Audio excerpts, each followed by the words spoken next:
অজয় অজয় তুমি যদি চলে না যেতে থাকো, এখানে যদি থাকো, তোমার মোবাইল ফোনের ব্যাক কভারটা এখানে রয়ে গেছে।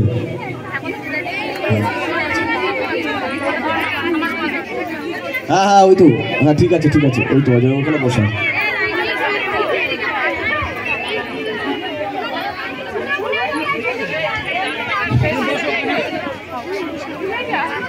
এখন আপনাদের সামনে নৃত্য পরিবেশন করছেন স্পন্দন নৃত্য শিক্ষা কেন্দ্রের নৃত্যশিল্পীরা।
कान्हा सुजा